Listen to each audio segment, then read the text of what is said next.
Hello tout le monde. Bon alors, suite à un post que j'ai fait sur une de mes pages, donc les mini-aventures, sur les couteaux croches, je vais un peu expliquer comment manier cet outil parce que c'est pas forcément facile. Quand j'ai commencé, j'ai cherché aussi des vidéos un petit peu pour voir le geste et j'ai pas franchement trouvé à part sur des vidéos étrangères. Donc là, je vais vous montrer ça. Je vais déjà vous présenter donc les couteaux croches. Donc moi, j'ai commencé avec celui-là. Bon, petit étui tout bête, hein. Un jour je ferai un beau truc, mais c'est une sorte de polystyrène, mais ça protège. Donc ça c'est le Mora, je sais plus, je vous mettrai le numéro exact. Donc je suis droitière et il y a un côté coupant, donc que d'un seul côté, d'accord, l'autre est plat. Alors je trouvais ça très bien, mais j'ai voulu essayer autre chose. Je vous montre les deux outils que j'ai commandés donc sur Etsy. Je suis tombé, je sais pas comment dessus, mais je suis tombé dessus. Je me suis pas fait mal, ne vous inquiétez pas. Et j'ai eu vraiment une bonne surprise. Donc pareil, qui là, tac, pour protéger. Donc d'abord celui-là. Et là cette fois les deux côtés sont coupants. J'en ai recommandé un avec un seul côté coupant, il m'a vraiment plu. Je vous mets le lien de la boutique. C'est vraiment des très beaux outils. Avant de vous montrer le deuxième, voilà, je vous montre quand même comparativement au niveau des cintres. Ça s'appelle un cintre, ça, donc la courbure en fait de l'outil. Celui-là est quand même nettement plus important. Ici, là, d'accord, c'est surtout ça qu'on utilise. C'est nettement plus intéressant au niveau de l'action que ça fait. Et celui-là, je l'ai pris. Tac, voilà, encore un autre cintre, une autre courbure, cette fois que d'un seul côté, celui-là, je suis droitière. Et ça, c'est plus pour des choses larges telles que les cuxas. Ça, c'est pas mal du tout aussi, sachant que le prix avec frais de port, parce que les frais de port sont un peu importants, c'est 5 € à peu près de frais de port en fait pour chaque outil. Ça, c'est un petit peu embêtant, mais avec frais de port, ça fait 15 €. D'accord, donc en gros, oui, les deux outils, je les ai eu pour 28 et ça fait 14-15 €. C'est quand même pas cher, sachant que le Mora, je sais qu'il est au moins à 20 € sans frais de port. Enfin, je pense que ça fait à peu près 25 €. Donc on gagne quand même 10 € et c'est pas rien. Après, ce que j'utilise beaucoup aussi pour les cuillères, mais ça ne sera pas le sujet d'aujourd'hui, c'est encore une autre manipulation, c'est une gouge. Bon, ça c'est des gouges suisses, des Pfel, et ça vaut aussi son prix, c'est 20, 22, 23 €. Donc ça, voilà, c'est pas ça que je vous conseillerais, sachant que sur le site de l'artisan, ils vendent aussi des gouges, et c'est genre aussi entre 10 et 15 € avec frais de port. Donc ça peut être intéressant aussi. Alors, on va s'attaquer tout de suite à la manipulation en fait de l'outil. Je vais essayer de cadrer le mieux possible pour que vous voyez ce geste. Enfin, en tout cas, le geste que moi je fais. Je pense que chacun après s'approprie l'outil un petit peu comme il peut. C'est pas forcément évident au début. C'est une question d'habitude. Mais je vous montre comment je fais. Voilà. Point important, les gants. Surtout quand vous êtes débutant. J'avoue que je m'en passe pas mal.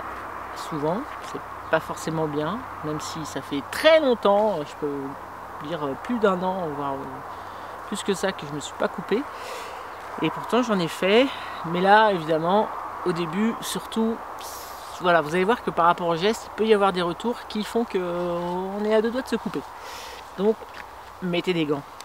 Alors, j'ai mis deux caméras, peut-être qu'avec ces deux points de vue, on verra un peu mieux.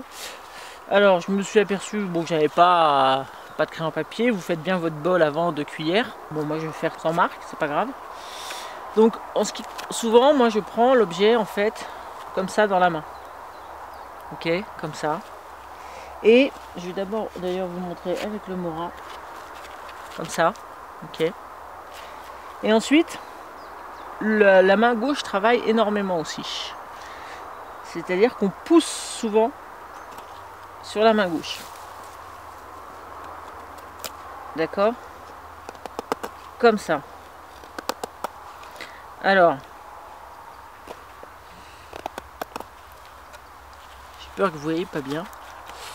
C'est un peu dommage que j'ai pas fait le bol parce qu'il y a quand même un côté intéressant dans le sens en fait du bois. Donc on peut commencer déjà comme ça.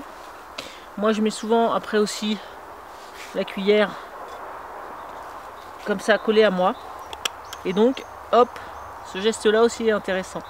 encore une fois, dans ce sens-là, comme ça. Et je pousse avec mes doigts derrière la lame. Et des fois même je la pousse, pas forcément sur le côté, mais avec l'autre vous verrez que c'est comme ça que je fais, un peu derrière. Bon là ce sera le côté parce qu'elle n'est pas très large en fait. Voilà, alors on peut très bien se passer, si vous êtes assez costaud, on peut se passer des doigts, mais moi j'aime beaucoup pousser avec mes doigts à l'arrière. Voilà. Hop, je retourne l'engin. Là, je le colle à moi. Hop. Tac. Alors, avec mon système de planchette que je vous montrerai après, c'est quand même plus simple. Mais vous voyez, c'est vraiment un mouvement comme ça. Et il y a un mouvement par rapport au fil du bois. C'est-à-dire que c'est comme vous voulez faire un bol, c'est un rond. Donc il y a une sorte de, il y a ce mouvement-là dans ce sens-là, ce mouvement-là dans ce sens-là, là et là. C'est vraiment très important. Vous faites une sorte de rotation aussi. En gros, comme ça. Une rotation pour tourner dans le sens du bol. Et vous voyez, c'est assez rapide. Hein. Hop, hop. On va essayer de faire avec l'autre couteau croche. Et je vous montre. Donc l'autre couteau croche, étant donné qu'il a les deux côtés tranchants, c'est plus difficile de pousser. Mais c'est tout à fait faisable si on a des gants. Et surtout, on peut pousser plus sur cette partie-là en fait. Ici. Donc, au début, on va quand même rentrer comme ça.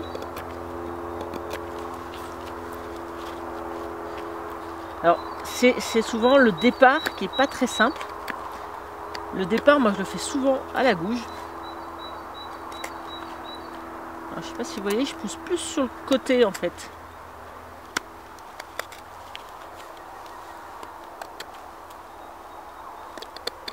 Alors, au début, on peut simplement déjà faire une sorte de cannelure et ensuite on va agrandir avec cette sorte de mouvement de rotation. Je regarde en même temps les caméras, c'est pas facile. Donc tac, en gros, sans le faire, je vous montre, c'est hop, comme ça là.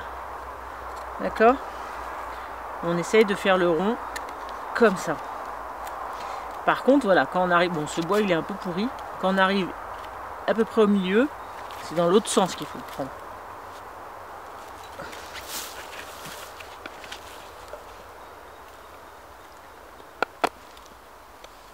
C'est pas facile de le faire en fait en essayant de viser la caméra.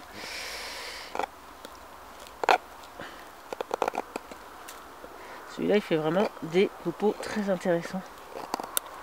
J'aime vraiment beaucoup. Il est très bien affûté de base, d'emblée.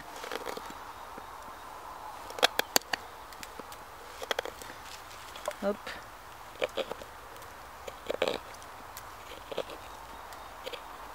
Donc un coup je pousse un peu là sur la tranche, mais des fois je pousse un peu donc de l'autre côté comme je vous explique. Voilà, je vais vous prendre avec un autre morceau de bois. Ça c'était du peuplier et ça c'est de l'aulne. Donc préparez quand même bien votre planchette avant pour qu'elle soit quand même relativement plate. Hein. Donc vous le faites avec un couteau.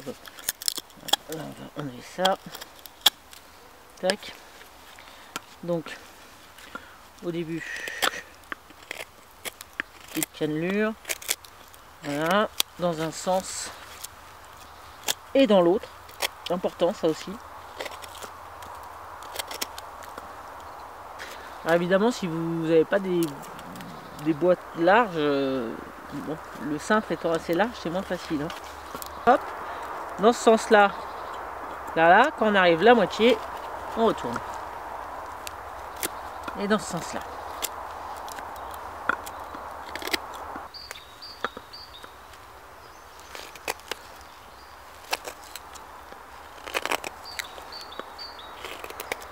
Alors je vous montre typiquement le truc qui peut arriver. C'est, vous voyez, votre couteau croche, il peut ripper et aller sur votre main gauche. Donc c'est pour ça, gants, très très recommandé.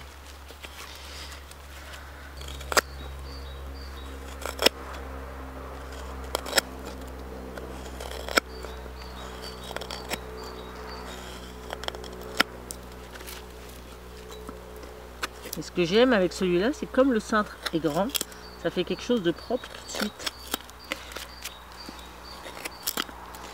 Là, faut pas aller trop loin, sinon on peut arracher à ce niveau-là. Donc il faut retourner et reprendre dans ce sens-là. Alors ce que j'aime dans le fait qu'il y ait deux sens, des fois, c'est que ça peut être pratique. Vous voyez, voilà, de revenir ici, là. De suivre, c'est plus simple que là en fait.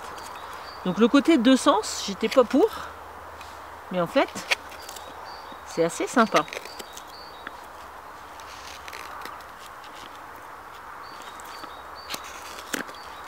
Tac, on retourne. Vous voyez, donc dans ce sens là finalement, oups, je vais le prendre comme ça. Ça c'est pas mal du tout.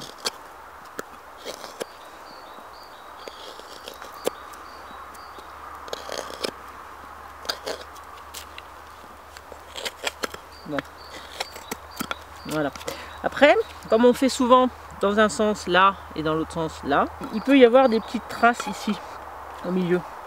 Donc vous reprenez, vous pouvez très bien reprendre dans le sens perpendiculaire au fil, comme ça, pour creuser un peu plus au milieu.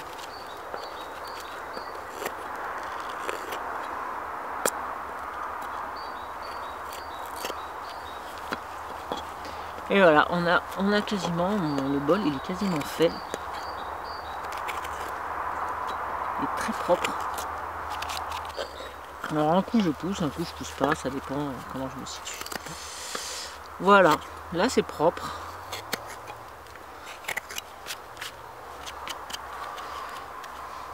Tac, on a notre bol.